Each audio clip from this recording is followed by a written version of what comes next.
பரிசுத்தமுள்ள எங்கள் பரலோக பிதாவே, உம்மை நன்றியோடு துதிக்கிறோம், ஸ்தோத்திரிக்கிறோம். ஒரே வாரத்திற்குள் ஜனங்கள் உம்மை புகழ்ந்து துதித்து பாடினார்கள்.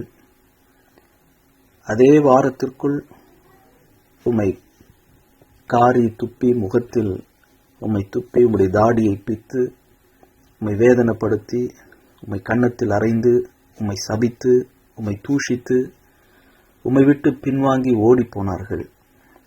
அதே வாரத்தில் நீர் சிலுவையில் கொல்லப்பட்டீர், மரித்தீர், எங்கள் பாவங்களையெல்லாம் சுமந்தீர், தேவ ஆட்டுக்குட்டியாக அடிக்கப்பட்டீர், பிதாவாகிய தேவனை விட்டு குமாரனாகிய தேவன் நீர் பிரிந்தீர், எங்களுடைய அக்கிரமங்கள், நோய்களை, சாபங்களை சுமந்தீர். அதே வாரத்தில் நீர் உயிரோடு கூட எழுந்தீர்.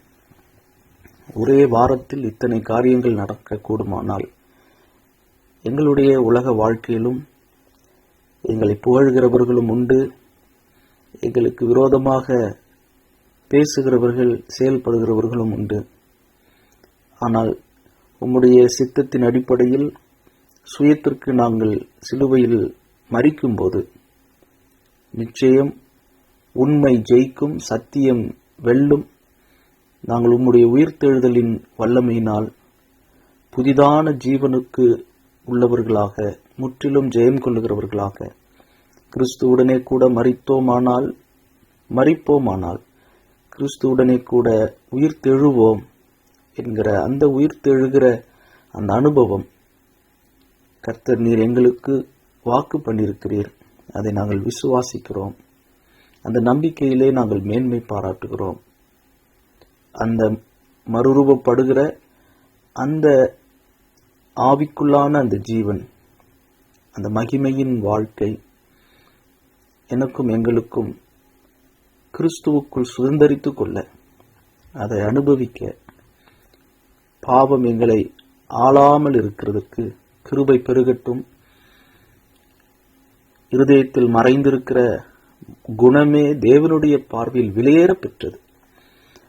அந்த விலையேற பெற்ற அந்த ஆவிக்குரிய குணாதிசயங்களினால் எங்களை அலங்கரியும்.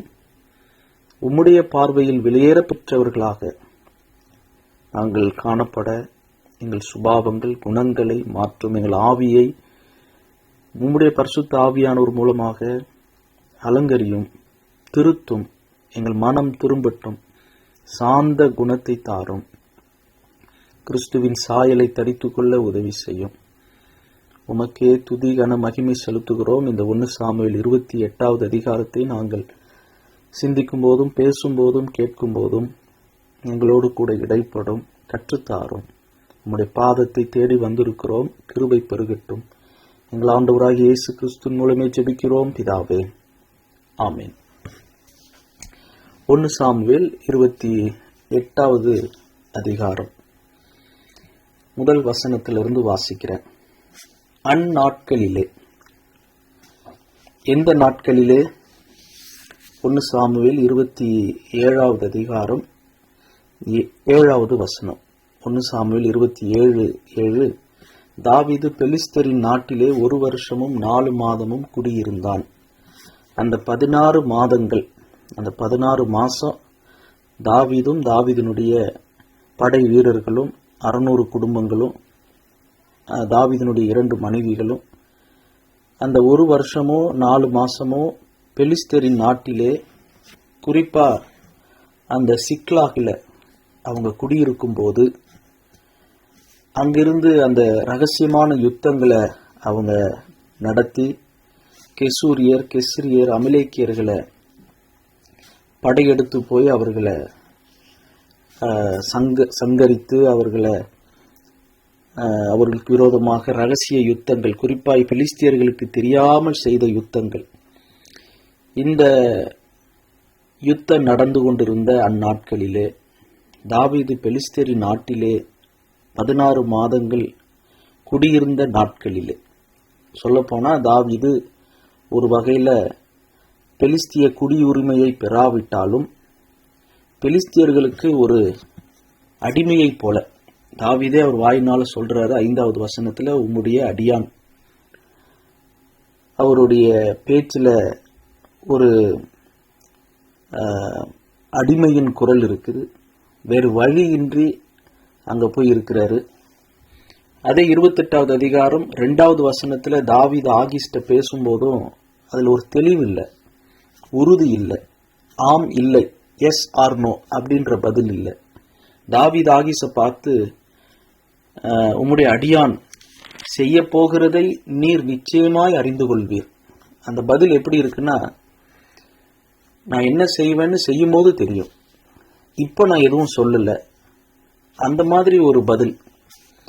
இங்க தாவீது முகஸ்துதியும் பண்ணல, மாய்மாலமும் பண்ணல, அரசியலும் பண்ணல, மனுஷருக்கும் பயப்படல அப்படின்னு சொல்லிட முடியாது.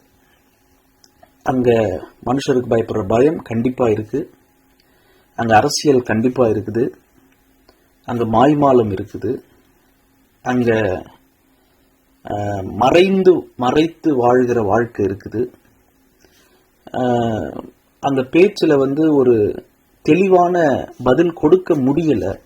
இருக்கிற இடம் அப்படி, சூழ்நிலை அப்படி, மனநிலையும் சரியில்லை. அதனால தாவீது ஆகீஸ்ட பேசும்போதும் சரி, அல்லது தாவீது தன்னிடத்துல தன்னுடைய இருதயத்துக்குள்ள பேசிக் கொள்ளும் போதும் சரி, தாவீதினுடைய நம்பிக்கை இப்போ அங்க வித்தியாசப்படுது. ஆனாலும் தாவீதை கொண்டு கர்த்தர் அமலேக்கியர்களிட்ட நீதி வழங்குகிறார். கெசிரியர் இந்த குறிப்பிட்ட இந்த கெசிரியர் என்கிற இந்த மக்களை குறித்து இந்த இடத்துல மட்டும்தான் பைபிள்ல அவங்க பேர் இருக்குது. வேற எங்கேயும் கெசிரியர் என்கிற மக்களை குறித்த எந்த ஒரு விளக்கமும் அங்க இல்லை. அப்படி இந்த கெசிரியர் அமலேக்கியர்களிடத்துல தாவீது போர்களை நடத்துறாரு. அந்த அந்நாட்களிலே 28வது அதிகாரம் 1 வசனம், பெலிஸ்தர் இஸ்ரவேலின் மேல் யுத்தம் பண்ண தங்கள் சேனைகளை போருக்கு கூட்டினார்கள். சொல்ல போனா ஏறக்குறைய தாவீது பெலிஸ்தரின் நாட்டில் 1 வருஷத்துக்கு மேல இருக்கும் நாட்கள்ல சவுல் தாவீதை விரட்டுறதை நிறுத்தி 16 மாசம் ஆகுது. இந்த நாட்கள்ல தான் பெலிஸ்தியர்கள் இப்போ சவுலை விரட்ட போறாங்க. பெலிஸ்தியர்கள் இப்போ இஸ்ரவேலின் மேல யுத்தம் பண்ண போறாங்க. இங்க சவுலுடைய வாழ்க்கையில ஒரு பெரிய வெற்றிடம்.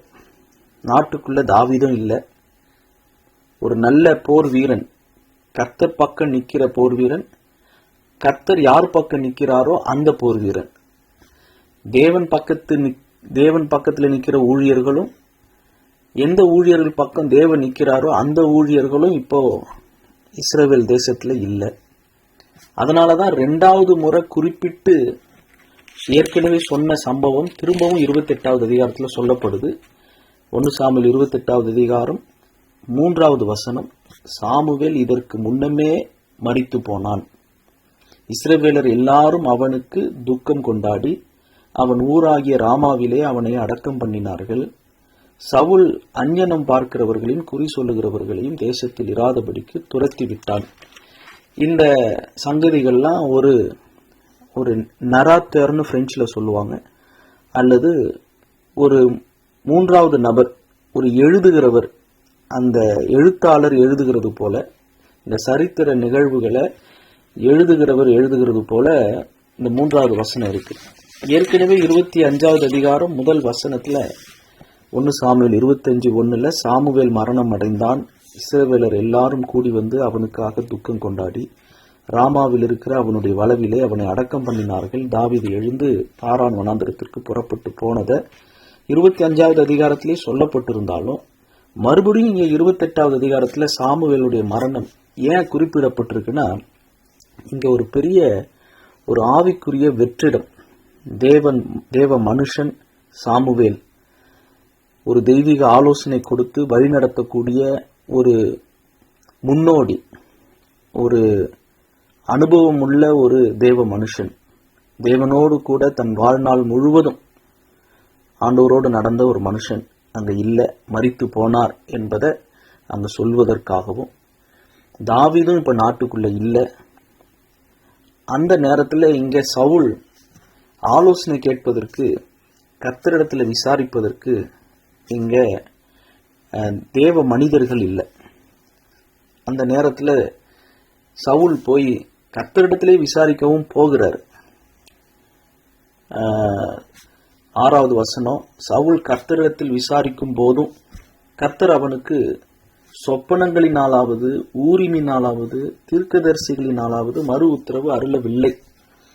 கர்த்தரிடத்திலிருந்தும் பதில் இல்லை, கர்த்தருடைய பிள்ளைகளும் கூட இல்லை, கர்த்தருடைய ஊழியரும் இறந்து போயிட்டார், கூட இருந்தவரும் இறந்து போயிட்டார், கூட இருந்தவரையும் இவர் விரட்டி அடிச்சிட்டாரு. ஆண்டவர்கிட்ட கேட்டாலும் ஆண்டவரும் பதில் தரல.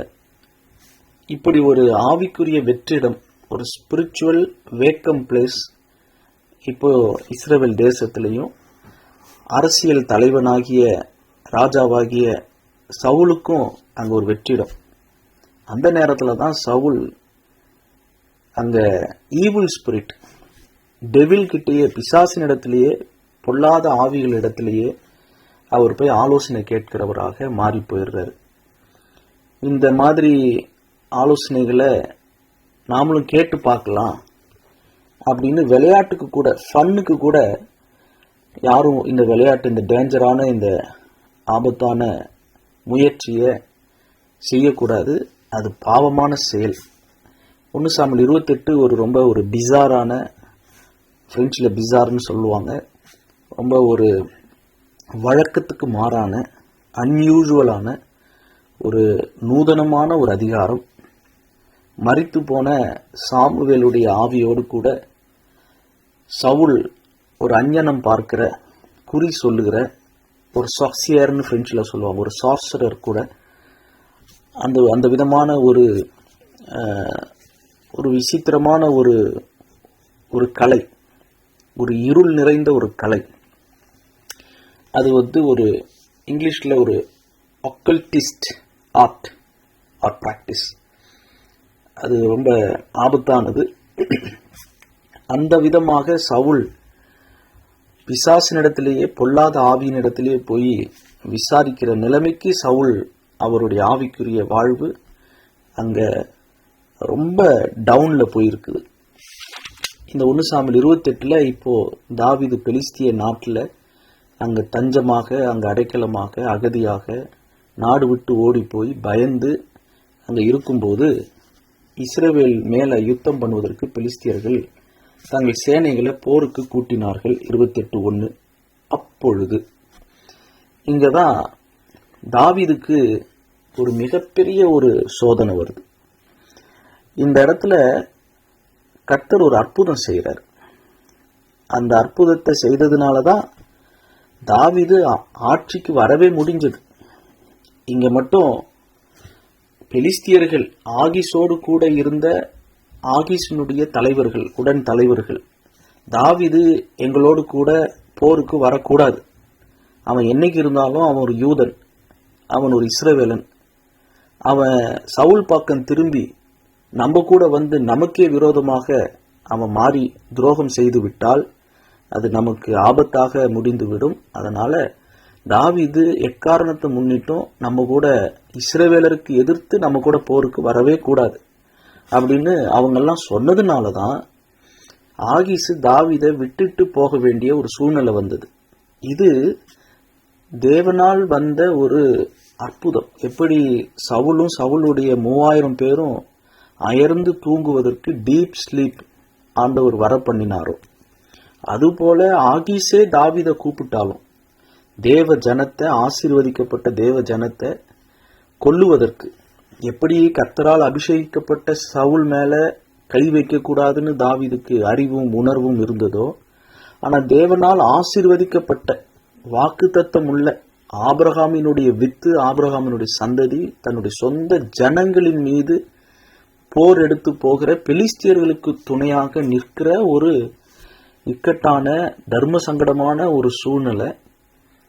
அப்ப தாவீது என்ன செய்யறது, என்ன சொல்றது? இப்ப நான் பெலிஸ்தியனோடு கூட இல்லைன்னா பெலிஸ்தியர்களுடைய அடைக்கலமும் போயிடும். பெலிஸ்தியர்களோடு கூட நின்னா நான் இஸ்ரவேல் மக்கள், என் சொந்த தாய்நாட்டு மக்களையே நான் ஒன்னு என் பட்டயத்தினால வெட்டணும், இல்ல பட்டயத்தினால வெட்டுகிறவனோடு கூட நின்னா சாட்சிக்காரனாக சவுல் ஸ்தேவான் கொல்லப்படும் போது சவுல் கல்லை எடுத்து ஸ்தேவானை அடித்ததாக எந்த ஒரு ரெக்கார்டும் குறிப்பு இல்லாட்டினாலும் ஸ்தேவானை கொல்லுகிறவர்களுடைய வஸ்திரங்களையும் அவங்களுடைய உடைகளையும் பாதுகாத்து கொண்டு சாட்சிக்காரனாக அந்த கூட்டத்தில் ஒருவனாக மௌனமாக செயல்பட்ட சவுல் அப்படி கூட நின்னாரு. கல்லெறிந்து ஸ்தேவானை கொல்லுகிறவர்களோடு சவுல் நின்றது போல. அது அந்த நிலையில தான் இப்போ தாவீதும் இருக்கிறார். இது என்னன்னா, ஒன்று நாம ரத்தம் சிந்தணும், ஒன்று நம்ம ரத்தம் சிந்துகிறவர்களாக இருக்கலாம், அல்லது ரத்தம் சிந்துகிறவர்களோடு கூட்டணி வச்சுக்கிட்டு மௌனமா இருக்கலாம். நான் சண்டை போடல, ஆனா சண்டை போடுறவங்களுக்கு நான் ஃப்ரெண்ட், நான் தோழி, தோழன், நான் சொந்தக்காரன். சண்டை போடுறது இவங்க தான், பிரிஞ்சு போறது இவங்க தான், ஆனா அவங்க கூட நான் நிக்கிறேன். அது எப்படி இருக்கும்? நம்ம லாங்குவேஜ்ல சொல்லணும்னா, நான் எதுவும் தவறு பண்ணல, ஆனா என்னுடைய குடும்பத்தார் பண்ணாங்க. என்னுடைய நோந்து ஃபேமிலியில இருக்கிறவங்க, எங்களுக்கும் அவங்களுக்கும் ஒரே நோந்து ஃபேமிலின்னு வச்சுக்கோம். எனக்கும் அவங்களுக்கும் ஒரே நோந்து ஃபேமிலி, ஒரே குடும்ப பெயர் இருக்குது. யூரோப்லலாம் குடும்ப பெயர்னு அதிகமாக இருக்குது, இந்தியாவிலலாம் அந்த மாதிரி பழக்கம் இல்லை. குடும்ப பேர் ஒன்றா இருக்குது, நோந்து ஃபேமிலி ஒன்றா இருக்குது. இந்த ஃபேமிலிக்காரவங்க தான் இப்படி நடந்துக்கிறாங்கன்னு அந்த கெட்ட பேர் எங்கள் குடும்ப பேருக்கே இருக்குது. ஆனால் நான் பண்ணல, இந்த குடும்பத்தில் நான் பிறந்துட்டதுனால எனக்கும் அது கெட்ட பேர், ஒரு அவமானம். ஆனால் செய்கிறது என்னமோ வேற ஒருத்தவங்க, அந்த குடும்பத்தில் நான் உறவினராக இருக்கிறதுனால எனக்கும் கெட்ட பேர். அந்த மாதிரி ஒரு சூழ்நிலை தான் சவுலுக்கு வந்தது ஸ்தேவான் சாகும்போது. அந்த மாதிரி ஒரு நிலை சிக்கலுக்குள்ள தான் இங்கே தாவீதும் மாட்டிக்கிட்டு இருக்கிறார். ஏன்னா சேர்ந்த இடம் சரியில்லை, கூட்டணி சரியில்லை, தேவ ஜனத்துக்கு எதிர்த்து செயல்படுகிறவர்களோடு போய் சேர்ந்ததுனால அவங்களும் சூழ்ச்சி பண்றாங்க. தாவீத கூட சேர்த்து கொண்டால் என்ன ஆகும்? 600 பேரும் தாவீதோடு இருக்கிறவங்க நம்ம கூட சேருவாங்க, ஆள் படை பலம் கூடும். தாவீது எங்களோடு கூட இருக்கிறான் அப்படின்னு இஸ்ரவேலருக்கு தெரிய வந்தா கண்டிப்பா இஸ்ரவேலர் ஒரு நாளும் தாவீதை ஏத்துக்க மாட்டாங்க ராஜாவாக. தாவீது கண்டிப்பா வாழ்நாள் முழுவதும் ஒரு அந்தமான் சிறையில் இருந்தது போல வாழ்நாள் ஆயுள் தண்டனை கைதியாக தாவீதும் தாவீதினுடைய குடும்பம் சந்ததி பெலிஸ்தியர்களுக்கு தான் அடிமையா இருப்பாங்க. எப்படி சிம்சோன் கண் பிடுங்கப்பட்டு ஒரு கேலி பொருளாக அங்க குருடனாக்கப்பட்டு அங்க சங்கிலிகளால் கட்டப்பட்டு வித்தை காட்டுகிறவனாக சிம்சோன் மாற்றப்பட்டது போல இங்க தாவீது புதிய ஏற்பாட்டில் சவுலை குறித்து சொன்ன, பழைய ஏற்பாட்டில் சிம்சோனை குறித்து சொல்றேன். இந்த ரெண்டு நிலைக்கும் சிம்சோனை போலவும் சவுளை போலவும் தாவீது இங்க மாற்றப்படுகிற நிலைக்கு வந்திருக்கிறார். ஒரு வித்தை காட்டுகிறவனாகவும் ஒரு அடியாள் போல, ஒரு பிளாக் கேட்ச், பெலிஸ்தியர்களுக்கு ஒரு கூலியாள், ஒரு ரவுடி மாதிரி. எங்க கூட வா, லட்சியம் இல்லை, எங்களுடைய லட்சியம் உன் லட்சியம் இல்லை, எங்களுடைய நோக்கம் உன் நோக்கம் இல்லை, எங்க கூட நில்லு, வேற வழி இல்லை, நீ எங்களை தேடி வந்துட்ட. இந்த மாதிரி ஒரு சூழ்நிலையில தான் தாவீது இருக்கிறாரு. நம்மை நாமே நிதானித்து பார்ப்போம். நாம இந்த மாதிரியான இக்கட்டான சூழ்நிலை எத்தனை முறை நம்ம மாட்டிருக்கிறோம். ஒன்றும் பேச முடியாது, பேசினாலும் அவங்க புரிஞ்சிக்க மாட்டாங்க. நம்ம மௌனமா இருந்தாலும் நம்ம பேரு கெட்டு போகும். உறவினரா ஆயிட்டாங்க, அது மாமியாரா இருக்கலாம், மருமகளா இருக்கலாம், நாத்தனாரா இருக்கலாம், அவங்க கணவன் வீட்டாரா இருக்கலாம், மனைவி வீட்டாரா இருக்கலாம், ஒன்றும் சொல்ல முடியாது. குடும்பத்துல சபையிலையும் சில நேரத்துல ஒன்றும் சொல்ல முடியாது. இந்த சபையில இந்த ஒரு சந்தா கட்டலன்னா சில சபைகள்ல திருமணம் நடத்த மாட்டாங்க, சந்தா கட்டலன்னா கல்லறை தர மாட்டாங்க.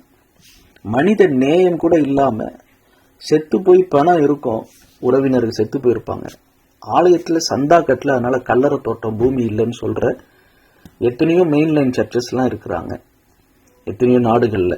மனித நேயம் கூட இல்லாம போயிடும். நீங்க என்ன பண்ணுவீங்க அங்க? நீங்க ஒரு உடன் ஊழியரா இருக்கும்போது சந்தா கட்டணும், தசமபாகம் கட்டணும், காணிக்க கட்டணும், கட்டினால்தான் கொடுத்தால்தான் இது நடக்கும், கல்யாணத்தை நடத்தி வைப்பாங்க. எத்தனை இடத்துல தங்களுக்கு மரியாதை கொடுக்கலன்னா அந்த ஊழியரை ஜெபிக்க மைக்கில் கூப்பிட்டா கூட வரவே மாட்டாங்க. வீம்பா அப்படியே நின்றுட்டு இருப்பாங்க. என்னை எப்படி நீங்க கூப்பிடலான்னு சண்டையே போடுவாங்க. எப்படி கூப்பிட்டுருக்கலாம் அப்படின்லாம் சண்டை போடுவாங்க. எங்க சபை விசுவாசி இல்லாத ஒருத்தவங்களுக்கு கல்யாணம் நடக்குதுன்னா அந்த கல்யாணத்தில் நான் ஜெபிக்க கூட வரமாட்டேன்னு வீம்பு வைராக்கியத்தோடு நிற்கிற எத்தனையோ பரிசுத்தவான்கள் இருக்கிறாங்க. அந்த நேரங்களில் நம்ம என்ன செய்ய முடியும்? அந்த மாதிரி ஒரு சூழ்நிலை தான் இங்கே தாவீதுக்கு வந்து நேரிடுது. பெலிஸ்தியன் ஆகிஸ் தாவீதை நோக்கி 28வது அதிகாரம் 1 வசனம், நீயும் உன் மனுஷரும் எவ்விதத்திலும், அதாவது நீ சாக்கே சொல்லக்கூடாது, என்னோட கூட யுத்தத்துக்கு வர வேண்டும் என்று அறியக்கடவாய் என்றான். அதாவது என்னன்னா மறுப்பு சொல்லக்கூடாது, எவ்விதத்திலும் வரணும், வர வேண்டும் என்று அறியக்கடவாய். நீ மட்டும் இல்லை, நீயும் உன் மனுஷரும்.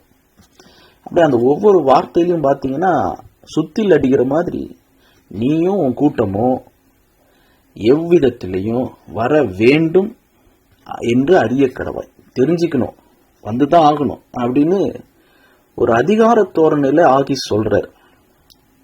தாவீது ஆகிஸை பார்த்து, உம்முடைய அடியான் செய்ய போகிறதை நீர் நிச்சயமாய் அறிந்து கொள்வீர் என்றான். நான் என்ன செய்வேன்றது காலம் பதில் சொல்லும். நான் கண்டிப்பா என்ன செய்வேன் என்பதை நிச்சயமாய் நீர் அறிந்து கொள்வீர். அவர் என்ன பதில் சொன்னாரு? அவர் என்ன சொல்றாரு? அறியக்கடவாய் தாவீதே, நிச்சயமா நீ வரணும், உன் மனுஷரோட வரணும் என்பதை அறியக்கடவாயினாரு. இவர் திருப்பிக்கிட்டு நீரும் நிச்சயமாய் அறிந்து கொள்வீர். இவ்வளவு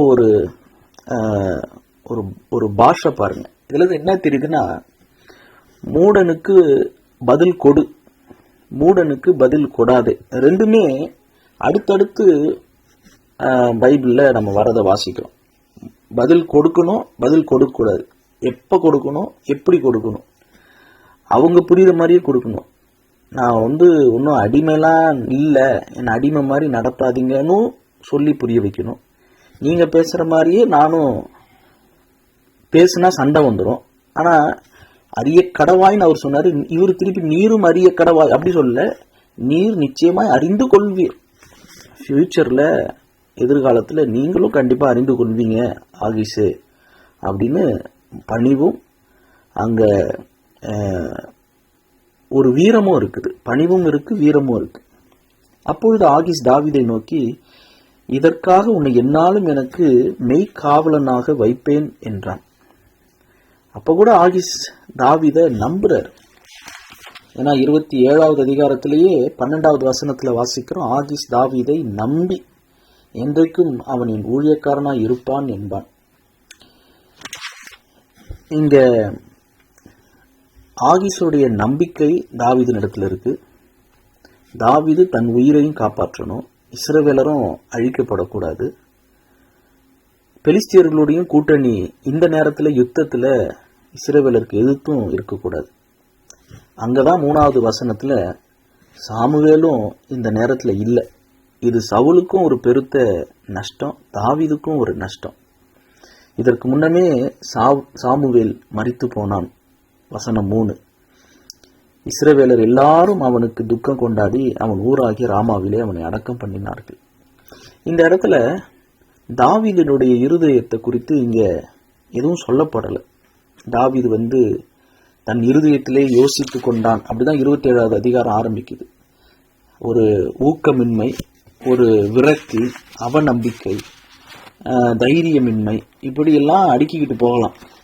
ஆனால் 28வது அதிகாரத்தில் தாவீதினுடைய மனநிலை அங்கே விவரமாக குறிப்பில்லை வேதத்தில். ஆனால் சவுலுடைய மனநிலையை குறித்த குறிப்பு இருக்கு. இங்க 4வது வசனம் 1 சாமுவேல் 28:4-5, பெலிஸ்தர் கூடி சூனேமிலே பாளையம் இறங்கினார்கள். சவுலும் இஸ்ரவேலர் எல்லாரையும் கூட்டினான். அவர்கள் கில்போவாவிலே பாளையம் இறங்கினார்கள். சவுல் பெலிஸ்தரின் பாளையத்தை கண்டபோது பயந்தான், அவன் இருதயம் மிகவும் தத்தளித்து கொண்டிருந்தது. சவுலுக்கு உள்ள பயம். ஆண்டவர் நமக்கு பயத்தின் ஆவியை கொடுக்கல, ஆண்டவர் நமக்கு தெளிந்த புத்தி கொடுத்திருக்கிறாரு, தைரியமான இருதயத்தை கொடுத்திருக்கிறார். 1 சாமுவேல் 10வது அதிகாரத்துல சாமுவேல் சவுலை தைல குப்பியை எடுத்து அபிஷேகிக்கிறாரு. 1 சாமுவேல் 10:1. அப்பொழுது சாமுவேல் தைல குப்பி எடுத்து அவன் தலையின் மேல் வார்த்து அவனை முத்தம் செய்து, கர்த்தர் உன்னை தம்முடைய சுதந்திரத்தின் மேல் தலைவனாக அபிஷேகம் பண்ணினார் அல்லவா அப்படின்னு சொல்லி அவர் அபிஷேகிக்கிறார். 6வது வசனத்துல, அப்பொழுது கர்த்தருடைய ஆவி உன்மேல் இறங்குவார், நீ அவர்களோட கூட தீர்க்க தரிசனம் சொல்லி வேறு மனுஷனாவாய். இதுதான் சாமுவேல் சவுலுக்கு சொன்ன ஒரு வாக்குத்தத்தம், ஒரு அடையாளம், ஒரு ஆசீர்வாதம். கர்த்தருடைய ஆவி சவுல் மீது இறங்கும் போது சவுல் வேறு மனுஷனாவார்.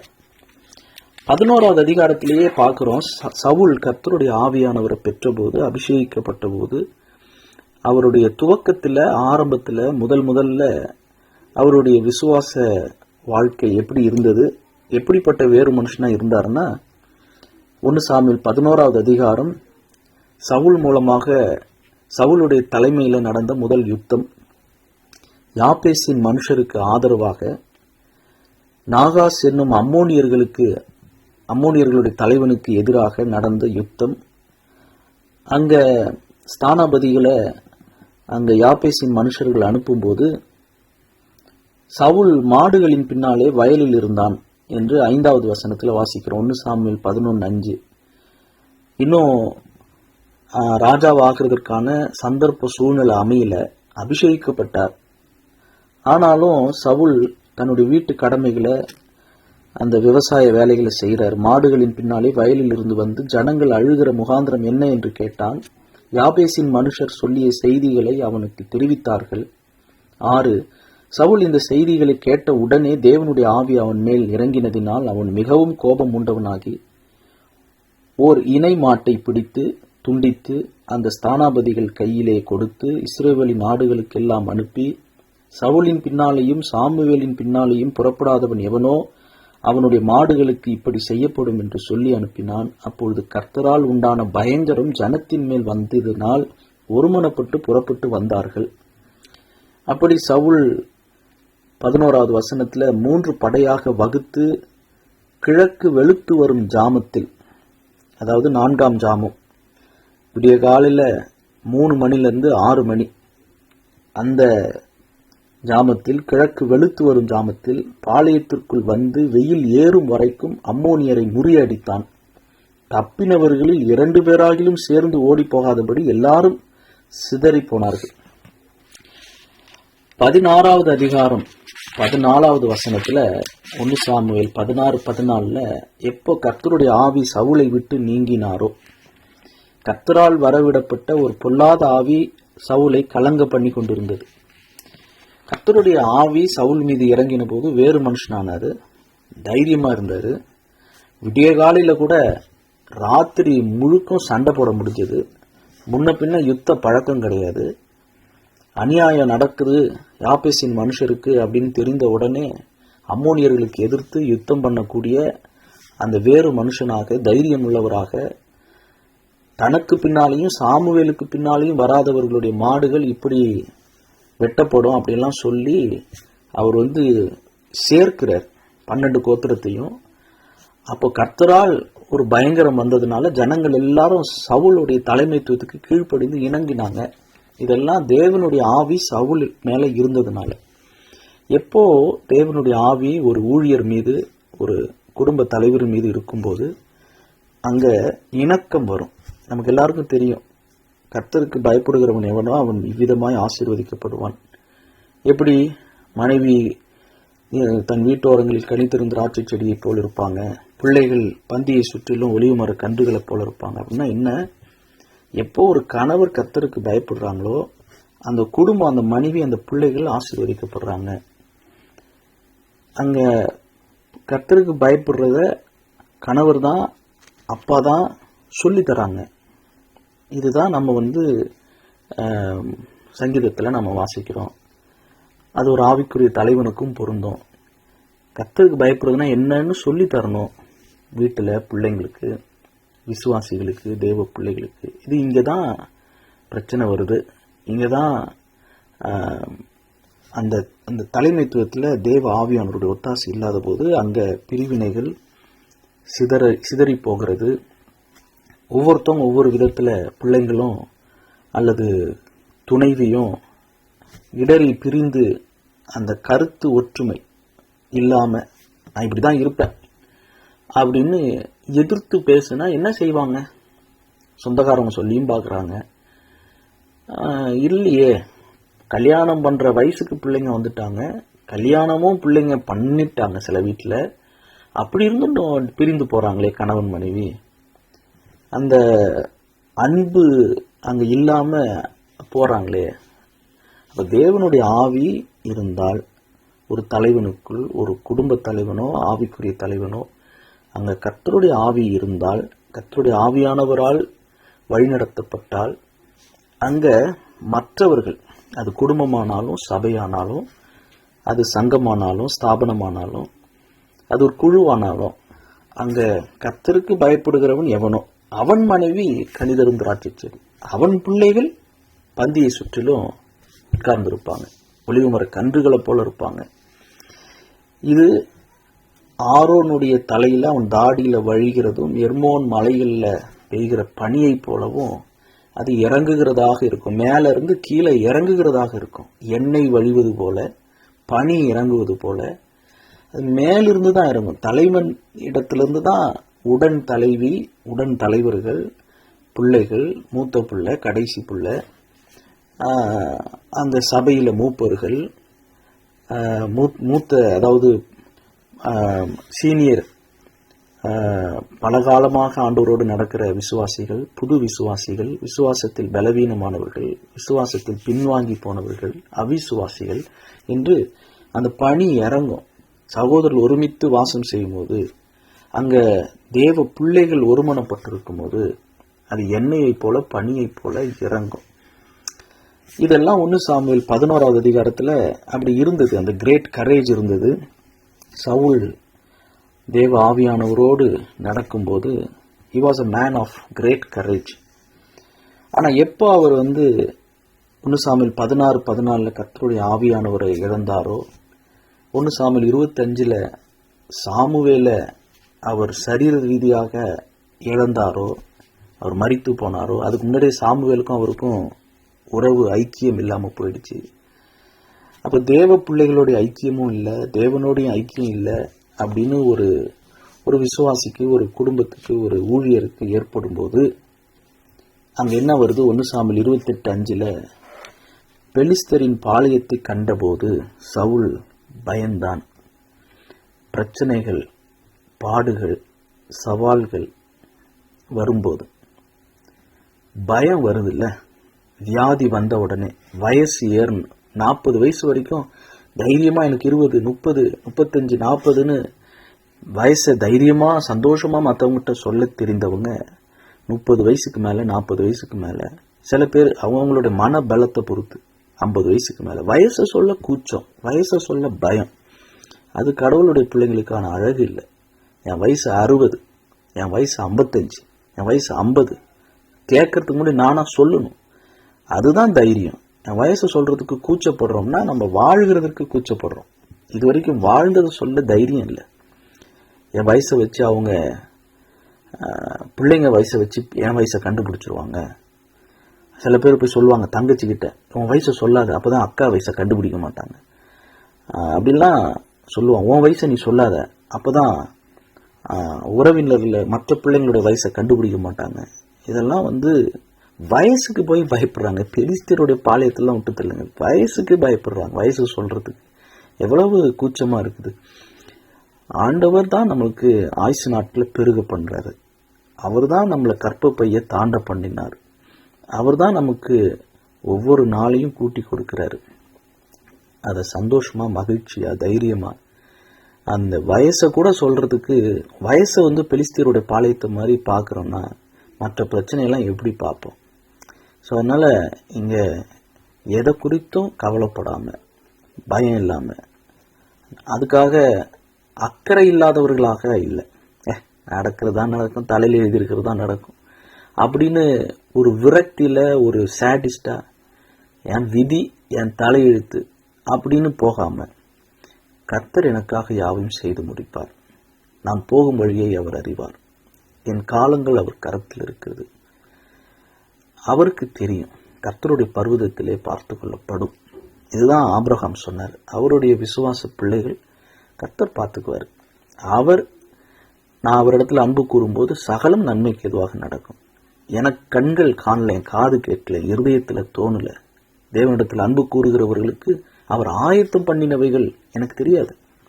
அவருக்கு தெரியும் எப்போ எதை யாருக்கு எவ்வளவு கொடுக்கணும், எப்போ எடுக்கணும். அவருக்கு தெரியும். கொடுக்கறத குறித்து எதிர்பார்ப்பும் கவலையும் இல்லாதவங்க தான் கர்த்தர் எடுக்கும் போதும் கவலைப்பட மாட்டாங்க, பயப்பட மாட்டாங்க. கர்த்தர் எனக்கு இது கொடுக்கணும் கொடுக்கணும் கொடுக்கணும் கொடுக்கணும் கிடைக்கணும் கிடைக்கணும்னு இருந்தா அவர் எடுத்துட்டாருன்னா ரொம்ப வலிக்கும். கொடுக்கும் போது கொடுப்பாருன்னு இருந்துட்டா அவர் எடுக்கும்போது எடுப்பாருன்னு நம்பிக்கை தைரியமா இருப்போம். இந்த பயம்னு சொல்லும் போது நமக்கு முன்னாடி இன்னைக்கு பெலிஸ்தியர்கள் பாளையம் இறங்கின மாதிரிலாம் இங்கே ஒன்றும் கூட்டமாலாம் யாரும் இல்லை. நமக்கு உங்களுக்கு எதெல்லாம் முன்னாடி பிரச்சனையா பாடா இருக்கும். பிள்ளைங்களே சில பேருக்கு ஆசையா கொஞ்சி விளையாண்ட பிள்ளைங்க இன்னைக்கு டீனேஜில் எதிர்த்து பேசும்போது, அப்பா அம்மாவுக்கு எதிர்த்து பேசும்போது அது எவ்வளோ வலிக்கும். ஒரு கணவன் மனைவியை அடிக்கும் போது, ஒரு மனைவி கணவனை எதிர்த்து பேசும்போது அந்த கணவனுக்கு மனைவிக்கும் எவ்வளோ வலிக்கும். 20 வருஷம் ஒன்றா வாழ்ந்துட்டு 30 வருஷம் வாழ்ந்துட்டு இன்னைக்கு உதாசீனப்படுத்தும் போது, அசட்டை பண்ணும்போது, மனைவியே கணவனே அசட்டை பண்ணும்போது அதெல்லாம் ரொம்ப வலி. அதெல்லாம் ஒரு விதமான பெலிஸ்தியர்களுடைய பாளையங்கள் தான். பிசாசு கொண்டு வருகிற சூழ்ச்சி தந்திரம், அவனுடைய உபாய தந்திரங்கள் தான். ஆனால் தேவ பிள்ளைகள் அதை பார்த்து பயப்பட மாட்டாங்க. மனுஷன் எனக்கு என்ன செய்வான்? கர்த்தரின் வெளிச்சமும் என் துருகமும் என் அடைக்கலமுமா இருக்கிறார். சங்கீதம் 27 நம்ம ஏற்கனவே முந்தின கூட்டங்களில் நம்ம சிந்தித்தோம். அதை இங்கே சொல்றது நல்லதுன்னு நினைக்கிறேன். சங்கீதம் 27 முதல் வசனத்திலிருந்து, கர்த்தர் என் வெளிச்சமும் என் ரட்சிப்புமானவர், யாருக்கு பயப்படுவேன்? கர்த்தர் என் ஜீவனின் பலனானவர், யாருக்கு அஞ்சுவேன்? என் சத்துருக்களும் என் பகைஞருமாகிய பொல்லாதவர்கள் அல்லது பொல்லாத சூழ்நிலைகள் என் மாம்சத்தை பட்சிக்க அல்லது என் உணர்வுகளை தூண்டி எழுப்ப என்னை நெருக்குகையில் அவர்களே இடறி விழுந்தார்கள். அந்த சூழ்நிலையே இல்லாம போயிடுச்சு. எனக்கு விரோதமாக ஒரு பாளையம் இறங்கினாலும், பாளையம்னா ஆயிரக்கணக்கான பேர், வீரர்கள், தளபதிகள், போர் வீரர்கள், சிப்பாய்கள், குதிரைகள் வந்து இறங்கினாலும் என் இருதயம் பயப்படாது, என் இருதயம் பயப்படாது. இதெல்லாம் நம்ம திரும்ப திரும்ப சொல்லி அறிக்கையிடணும். இன்னைக்கு நைட்டு தூங்கும்போது கண்ணை மூடுறதுக்கு முன்னாடி இந்த சங்கீதம் 27 வாசித்த இந்த ஒரு வார்த்தை, என் இருதயம் பயப்படாது, என் இருதயம் பயப்படாது, என் மேல் யுத்தம் எழும்பினாலும் இதிலே நான் நம்பிக்கையாய் இருப்பேன். இப்படி இந்த வசனங்களை அறிக்கையிடும்போது அந்த பயத்தை ஆண்டவர் நம்மை விட்டு எடுத்திருக்கிறாரா? பயமில்லாத ஒரு வாழ்க்கை, நாளைய தினத்தை குறித்த பயமோ கடந்த காலத்தை குறித்த பயமோ இல்லாம கர்த்தர் பார்த்துக்குவார், அவர் பார்த்துக்குவார். யெகோவா ஈரே, அவர் பார்த்துக்கொள்வார். இந்த விதமான ஒரு நம்பிக்கை இங்க சவுல் கிட்ட இல்லை. சவுல் பெலிஸ்தரின் பாளையத்தை கண்டபோது பயந்தான். அவன் இருதயம் மிகவும் தத்தளித்து கொண்டிருந்தது. அவ்வளோ ஒரு பயம். இந்த ஸ்பிரிச்சுவல் வேக்கம், இந்த வெற்றிடம், இந்த காலி இடம் நமக்கு இல்லாதபடிக்கு காத்துக்கொள்வோம். அந்த மாதிரி கர்த்தருடைய ஆவியை இழந்த சவுல் பயந்த சூழ்நிலையில தேவனுக்கு விரோதமான வாழ்க்கையை இத்தனை வருஷமா வாழ்ந்துகிட்டு இருக்கிற சவுல் என்ன செய்யறாருன்னா, 6வது வசனம், சவுல் கர்த்தரிடத்தில் விசாரிக்கும் போது கர்த்தர் அவனுக்கு சொப்பனங்களினாலாவது ஊரிமினாலாவது தீர்க்கதரிசிகளினாலாவது மறு உத்தரவு அருளவில்லை. இது எப்படி நம்ம எடுத்துக்கிறது? ஏசாயா 55 6வது வசனத்துல வாசிக்கிறோம். ஏசாயா 55 6, கர்த்தரை கண்டடையத்தக்க சமயத்தில் அவரை தேடுங்கள், அவர் சமீபமாய் இருக்கையில் அவரை நோக்கி கூப்பிடுங்கள். கர்த்தர் சமீபமாய் இருக்கும்போது நோக்கி கூப்பிடணும். கண்டடையத்தக்க சமயத்தில் அவரை தேடணும்னா அப்போ கண்டடையத்தகாத சமயம் ஒன்று இருக்குதா? அவர் சமீபமாய் இல்லாத நேர நாழிகை இருக்குதா? அப்ப சமீபமா இருந்தாதான் நான் நோக்கி கூப்பிட முடியும், தூரமா இருந்தா கூப்பிட முடியாதா? அவர் கண்டடையத்தக்க சமயத்துல தான் அவரை தேட முடியுமா? Seek the Lord while he may be found. Call on him while he is near. Livik translation எப்படி எழுதியிருக்குன்னா, Seek the Lord while you can find him. அவரை கண்டுபிடிக்கும் போது அவரை தேடு. நான் அவர் எங்க இருக்காருன்னு தெரியாம தேடிட்டு இருக்கிறேன். இப்ப அவரு கிட்ட இருக்கும் போது தான் தேட முடியும். எதுக்கு தேடணும்? அப்படின்னா இங்க தொலைந்து போனது யாரு? நான் தான். அவர் தொலைந்து போகல, அவர் அங்கதான் இருக்கிறார்.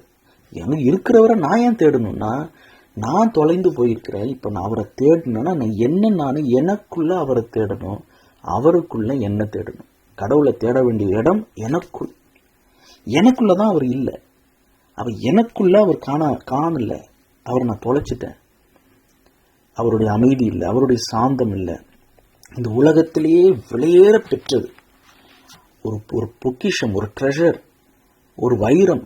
அதை ஒருத்தவன் கண்டுபிடிச்சிட்டான்னா அதை அடைவதற்கு எல்லாத்தையும் விற்றாவது அதை அடைவதற்கு செய்வான். அதுதான் பரலோக ராஜ்யம் அப்படிப்பட்டதுன்னு நம்ம மத்தேயு 13வது அதிகாரத்துல வாசிக்க முடியும். அதை பேதுரு அழகா சொல்றாரு. அந்த வெளியேற பெற்ற பரலோக ராஜ்யம் என்றால் என்னன்னா, 1 பேதுரு 3வது அதிகாரம் 4வது வசனம். கடவுளுடைய பார்வையில வெளியேற பெற்றது எதுனா, தேவனுடைய பார்வையில் வெளியேற பெற்றது சாந்தமும் அமைதலுமுள்ள ஆவியாகிய இருதயத்தில் மறைந்திருக்கிற குணம்தான் தேவனுடைய பார்வையில் வெளியேற பெற்றது.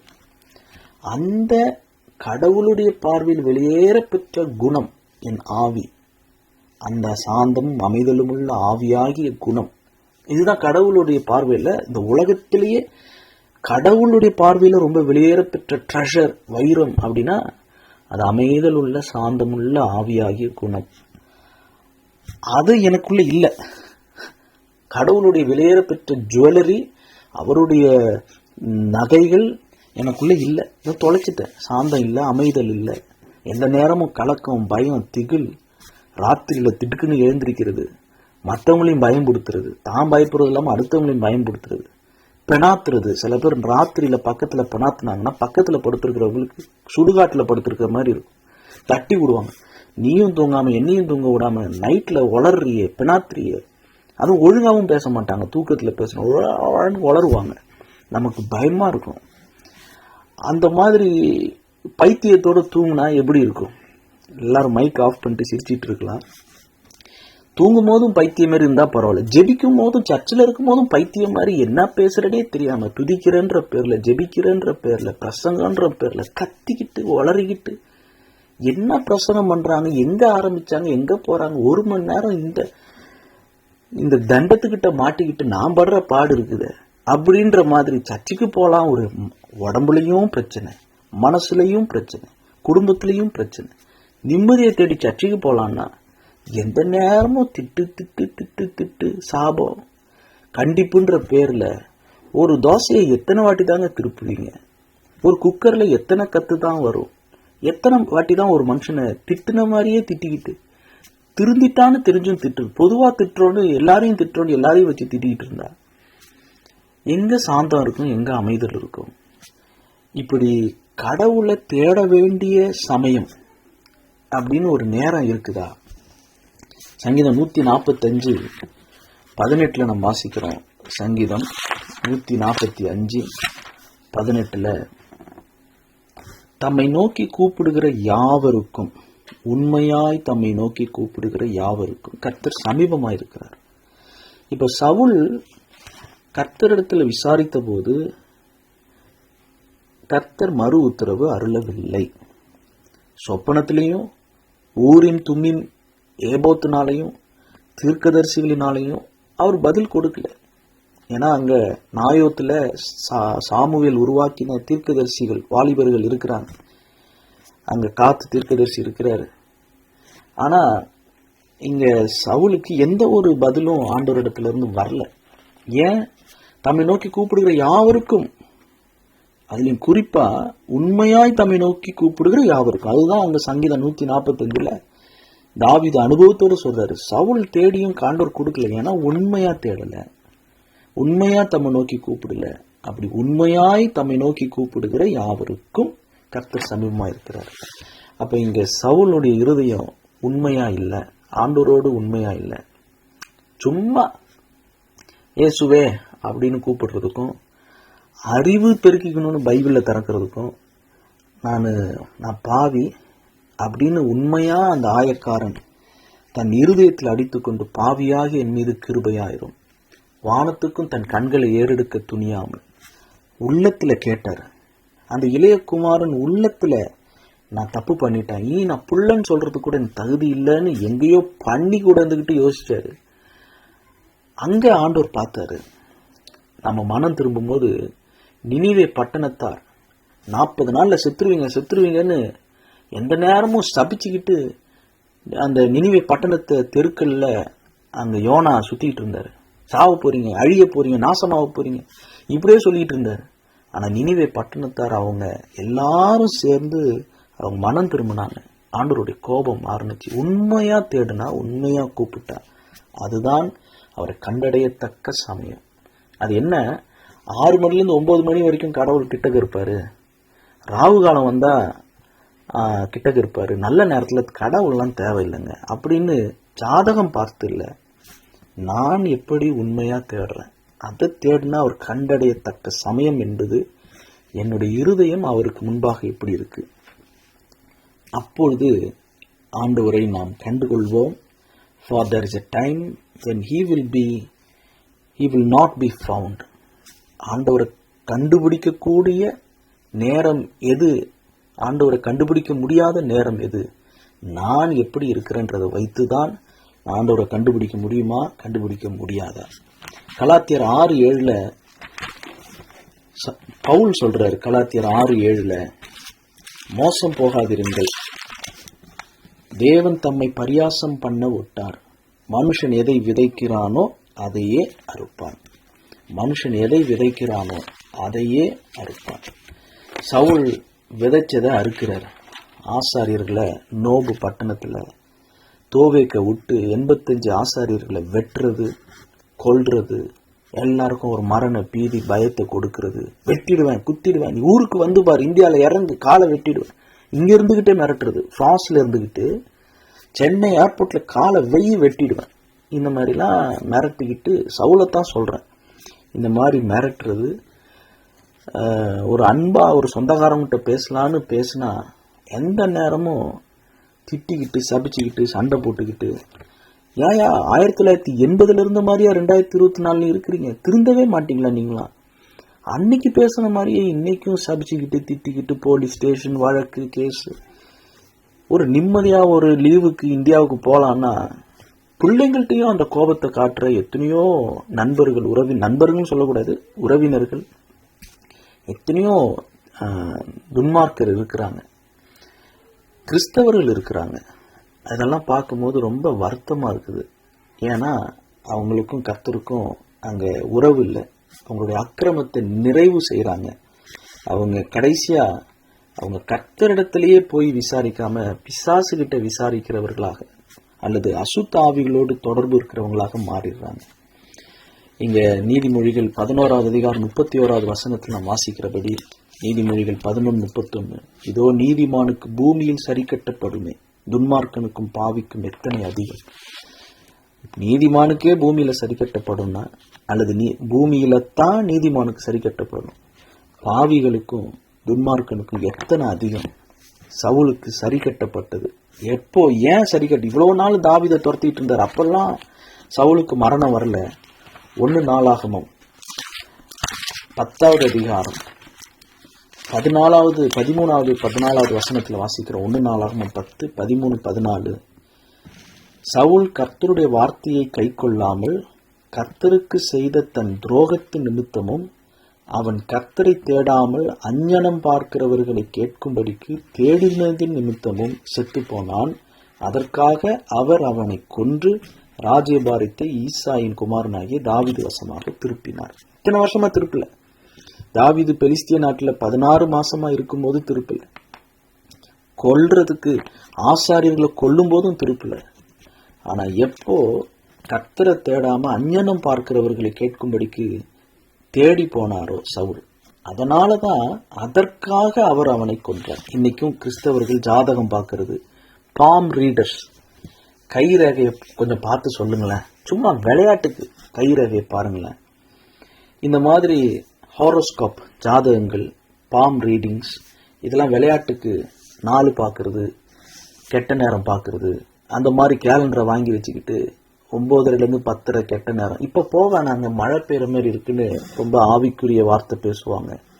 இன்னைக்கு என்ன தேதி, இந்த தேதி வேணாம் இன்னொரு தேதி வச்சுக்கலான்னு வாங்க. அதில் இந்த ஊரில் பிறந்து வளர்ந்த பிள்ளைங்களுக்கு அது புரியாது ஏன் சொல்கிறாங்கன்னு. ஆனால் ஊர்லேருந்து வந்தவங்களுக்கு தெரியும், இவங்க நாள் பார்க்குறாங்க, நேரம் பார்க்குறாங்க, கிழமை பார்க்குறாங்க. இவங்க தேஃபால டிவியில் வர வெதர் கிளிமாவை சொல்லுவாங்கள்ல, அதை விட ரொம்ப பயங்கரமான ஆட்கள். இந்த மாதிரி நேரம் பார்த்து, ஆள் பார்த்து, ஜாதி பார்த்து, கெட்ட நேரம், அந்த ராகு காலம், கட்டம், இதெல்லாம் பார்க்கறதெல்லாம் கிறிஸ்தவர்களுக்கு அழகு இல்லைன்னு சொல்லக்கூடாது, அது ஆபத்தானது. It's a very dangerous link with demonic spirit. அசுத்த ஆவிகளோடு இது ஒரு தொடர்பு கொள்ளுகிற ஒரு பெரிய ஒரு ஆபத்தான விளையாட்டு. இதை செய்யாதபடிக்கு கிறிஸ்தவர்கள் நாம் ஜாக்கிரதையாக இருக்கணும். அது நிமித்தம்தான் அங்கே சவுலை கர்த்தர் அடித்தார், கொன்றார், தாவீதுக்கு ராஜ்யபாரத்தை திருப்ப பண்ணினார், கொடுத்தார். அதனால நம்ம ரொம்ப இந்த விஷயத்தில் கவனமாக இருக்கணும். இதை பிள்ளைங்களுக்கும் சொல்லித்தர வேணாம், வீட்டில் இந்த பழக்கம் வேணாம், அந்த பயம் வேணாம். ஐயோ இன்னைக்கு வெள்ளிக்கிழமை 13ஆம் தேதி, ஃப்ரெஞ்சில் வாங்கோதி கிரைஸ்ன்னு சொல்லுவாங்க. வெள்ளிக்கிழமை 13ஆம் தேதி வந்துருச்சுன்னா வெள்ளைக்காரங்களுக்கு கூட, பிரெஞ்சுக்காரங்களுக்கு கூட ஒரு பயம் இருக்குது. 13ஆம் தேதி வெள்ளிக்கிழமைனா அது ஒரு பயம். இதை கற்றுக்கிட்டு நீங்களும் வெள்ளிக்கிழமை 13 பயப்பட வேணாம். இன்னைக்கு அமாவாசை, இன்னைக்கு பௌர்ணமி அப்படின்னு, அதாவது மருத்துவ ரீதியாக இயற்கையும் மருத்துவமும் சேர்ந்து இருக்கிறது சயின்ஸ் ஓகே. ஆனால் அதுக்குன்னு அது வேற ஒரு சூழ்நிலை இருக்கும்போது வேணால் அதை பற்றி பேசலாம். ஆனால் அதுக்குன்னு எல்லாத்துக்கும் வந்துக்கிட்டு இது பேய் நாள் அப்படின்னு சொல்லிக்கிட்டு இருக்க வேண்டாம். சுடுகாட்டில் கூட நிம்மதியாக தூங்கிடலாம். இந்த உறவுகளோடையும் மனுஷனோடையும் தூங்க முடியாது. இவங்க தான் உண்மையால பேய்கள் அப்படின்னு யாரோ சொன்னாங்க. அந்த மாதிரி இங்கே எது பேய் எது மனுஷன்னு தெரியல. கர்த்தரை தன் அடைக்கலமாய் தெய்வமாய் கொண்டிருக்கிற ஜனங்கள் பாக்கியவான்கள். சங்கீதம் 84 வாசித்து இந்த தியானத்தை நாம முடிவு செய்யலாம். சங்கீதம் 84வது சங்கீதம் 6வது வசனம். அழுகையின் பள்ளத்தாக்கை உருவ நடந்து அதை நீரூற்றாக்கி கொள்ளுகிறார்கள். யார் அதை நீரூற்றாக்கி கொள்றாங்க? நம்ம எல்லாரும் இங்க அழுகையின் பள்ளத்தாக்கு கடந்து தான் போறோம். மரண பள்ளத்தாக்கிலே நம்ம நடக்கிறோமோ இல்லையோ, எல்லாரும் அழுகையின் பள்ளத்தாக்க உருவதான் நடக்கிறோம். யார் அதை நீரூற்றாக்கி கொள்றாங்கன்னா, கெட்ட நாளையும் நல்ல நாளாக, ஆபத்து காலத்தையும் ஜெப நேரமாக மாற்றி கொள்கிறவர்கள் யார்? 5வது வசனம், சங்கீதம் 84:5. உம்மிலே பலன் கொள்ளுகிற மனுஷனும் தங்கள் இருதயங்களில் செவ்வையான வழிகளை கொண்டிருக்கிறவர்களும் பாக்கியவான்கள். அழுகையின் பள்ளத்தாக்கை உருவ நடந்து அதை நீரூற்றாக்கி கொள்ளுகிறார்கள். 7. அவர்கள் பலத்தின் மேல் பலம் அடைந்து சீயோனிலே தேவ சந்நிதியில் வந்து காணப்படுவார்கள். இந்த ஒரு தைரியத்தோடும் விசுவாசத்தோடும் திங்கட்கிழமையிலிருந்து ஞாயிற்றுக்கிழமை வரைக்கும் அல்லது ஞாயிற்றுக்கிழமையிலிருந்து சனிக்கிழமை வரைக்கும் உருவாக்கினவர் 7 நாட்களின் கர்த்தர் தான். நாட்களை விசேஷித்துக் கொள்ளுகிறவன் கர்த்தருக்கு என்று தான் விசேஷித்துக் கொள்றோம். அதனால எந்த காரியத்துக்கும் பயப்படாம கர்த்தருக்கு முன்பாக நீதிமான்களோ சிங்கத்தை போலே தைரியமா இருக்கிறார்கள். அந்த ஒரு தைரியத்தை ஆண்டவர் நமக்கு தரணும்னு சொல்லி ஜெபம் பண்ணலாம். பரிசுத்தமுள்ள எங்கள் பரலோக பிதாவே, உம்மை நன்றியோடு துதிக்கிறோம், ஸ்தோத்தரிக்கிறோம். ஆண்டவரே, நாங்கள் சிங்கத்தை போல தைரியமா இருக்க, ஆபத்து காலத்துல சோர்ந்து போகாமல் இருக்க, நடு பகல் வரைக்கும் சூரியனை போல பிரகாசிக்கிற ஒரு வாழ்க்கை வாழ, அழுகையின் பள்ளத்தாக்க உருவ நடந்தாலும் அதை நீரூற்றாக்கி கொள்வதற்கு, பலத்தின் மேல் பலம் அடைவதற்கு, சியோனிலே தேவ சந்நிதியிலே வந்து காணப்படுவதற்கு, உம்மிலே பலன் கொள்ளுகிற மனுஷர்களாக எங்கள் இருதயங்கள் செவ்வையான வழிகளை கொண்டிருக்கிற ஒரு பாக்கியத்தை எங்களுக்கு தாரும்.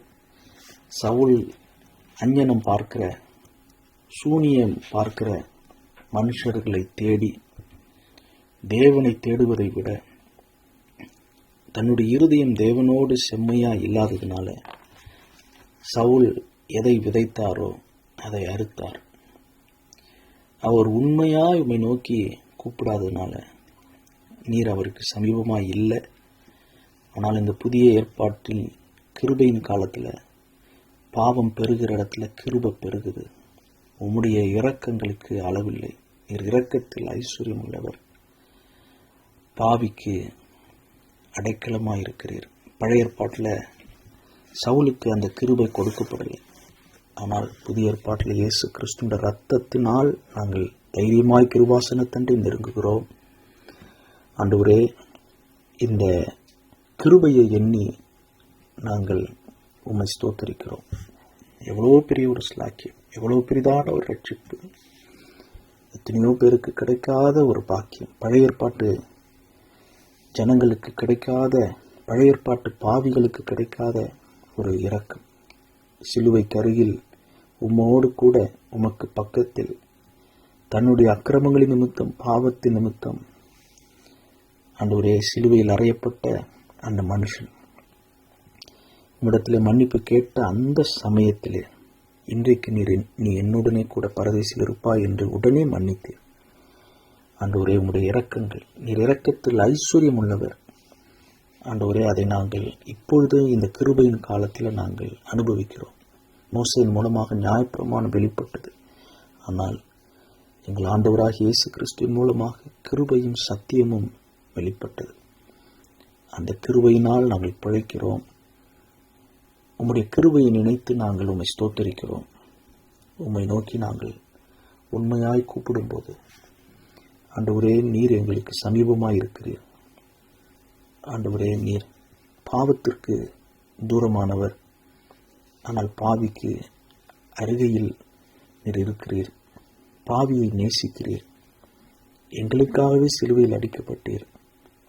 ஆண்டவரே, எங்கள் மூலமாக கேள்விப்பட்டதை விசுவாசித்தவன் யார்? கர்த்தருடைய புயம் யாருக்கு வெளிப்பட்டது? நீர் அசட்டை பண்ணப்பட்டவரும், மனுஷரால் புறக்கணிக்கப்பட்டவரும், துக்கம் நிறைந்தவரும், பாடு அனுபவித்தவருமாயிருந்தீர். உம்மை விட்டு எங்களுடைய முகங்களை மறைத்து கொண்டோம். நீர் அசட்டை பண்ணப்பட்டிருந்தீர். உம்மை எண்ணாமற் போனோம். உண்மையாகவே நீர் எங்களுடைய பாடுகளை ஏற்றுக்கொண்டீர். எங்களுடைய துக்கங்களை சுமந்தீர். ஆண்டவரே, எங்களுடைய மீறுதலின் நிமித்தம் நீர் காயப்பட்டு, எங்களுடைய அக்கிரமங்களின் நிமித்தம் நீர் நொறுக்கப்பட்டீர். எங்களுக்கு சமாதானத்தை உண்டு பண்ணும் ஆக்கினை உம்மேல் வந்தது. உம்முடைய தழும்புகளால் நாங்கள் இப்பொழுது குணமாகி இருக்கிறோம். இந்த பெரிய ரட்சிப்புக்காக ஆண்டவரே உமக்கு நன்றி செலுத்துகிறோம். எங்களுக்காக அடிக்கப்பட்ட தேவ ஆட்டுக்குட்டியான கிருபாதார பலியான இயேசு கிறிஸ்துவுக்காக நாங்கள் உமக்கு நன்றி செலுத்துகிறோம். உம்முடைய ரத்தம் பரிசுத்தமுள்ள ரத்தம் சகல பாவங்களை நீக்கி சுத்திகரிப்பதற்காக நன்றி. ஆண்டவரே, சவுலை விட மோசமான நிலையில் இன்றைக்கு நாங்கள் இருந்தாலும், என்னுடைய பாவங்கள் சிவரென்று சிவப்பான நிறத்தில் இருந்தாலும் அதை பஞ்சை போல வெண்மையாக்க ஆண்டவரே, உம்முடைய முதுகுக்கு பின்னாக தூக்கி எறிய, கிழக்குக்கும் மேற்குக்கும் எவ்வளவு தூரம் அவ்வளவு தூரத்திற்கு ஆண்டவரே நீர் எங்களை விட்டு பாவத்தை மன்னிக்கிறதற்கு நீர் போதுமானவராய் இருக்கிறீர். இந்த நேரத்தில் எங்களுடைய பாவங்களுக்காக மன்னிப்பு கேட்கிறோம். எங்களுடைய தவறுகளுக்காக மன்னிப்பு கேட்கிறோம். எங்கள் மீது இரக்கமாயிரும். இன்னும் எங்களை உம்முடைய வழியிலே நடத்தும். உம்முடைய இரக்கத்திற்காகவும் மன உருக்கத்திற்காகவும் நீடிய பொறுமைக்காகவும் உமக்கு நன்றி செலுத்துகிறோம். இந்த பாடங்களுக்காக நன்றி. தொடர்ந்து உம்முடைய வார்த்தையில் உள்ள வெளிச்சங்களை, அதிசயங்களை அறிந்து கொள்ள எங்களுக்கு கிருபை செய்யும். துதி கன மகிமை எல்லாவற்றும் ஒருவருக்கே செலுத்தி எங்கள் ஆண்டவராகிய இயேசு கிறிஸ்துவனுடைய இரத்தத்திற்காக நன்றி சொல்லி உடைய குமாரனாகிய இயேசுவின் மூலம் இந்த ஜெபத்தை ஏறெடுக்கிறோம் பிதாவே. ஆமேன், ஆமேன்.